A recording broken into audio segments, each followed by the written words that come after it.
baik dari seluruh kota Palembang ataupun se-Sumatera Selatan. Ini saya yang lihat ada juga dari Lahat.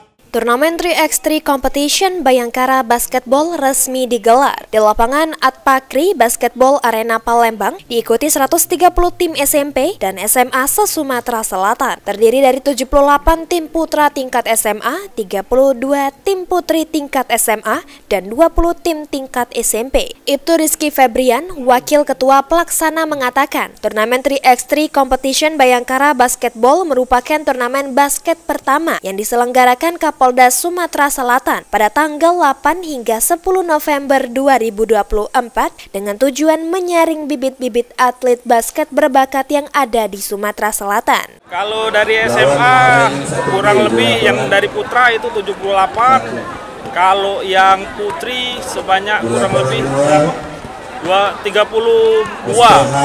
Kalau SMP ada juga Pak sekitar 20. Jadi lumayan banyak Pak pesertanya ataupun pembinaannya untuk Bayangkara 3x3 ini. Tujuannya untuk mencari bibit-bibit baru baik dari Sumatera Selatan itu sendiri pada umumnya dan khususnya untuk Bayangkara Basketball Sumatera Selatan. Sementara itu, Adi Imam Sudita, Wakil Ketua 1 Perbasi Kota Palembang, sangat mendukung penuh dengan adanya kegiatan turnamen basket lantaran dengan semakin banyaknya event turnamen basketball akan berdampak positif untuk kemajuan dunia basket di Sumatera Selatan. Perbasi sangat mendukung kegiatan ini. Ya, kita berharap kegiatan ini menjadi agenda rutin dari Bayangkara Sumsel Basket.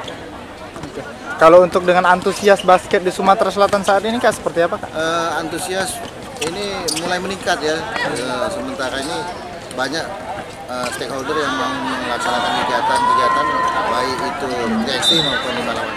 Adi menghimbau setiap tim yang ikut dalam turnamen 3x3 Competition Bayangkara Basketball dapat menjunjung tinggi sportivitas, mematuhi semua aturan dan tetap menjalin silaturahmi antar sekolah. Eki Saputra, PAL TV.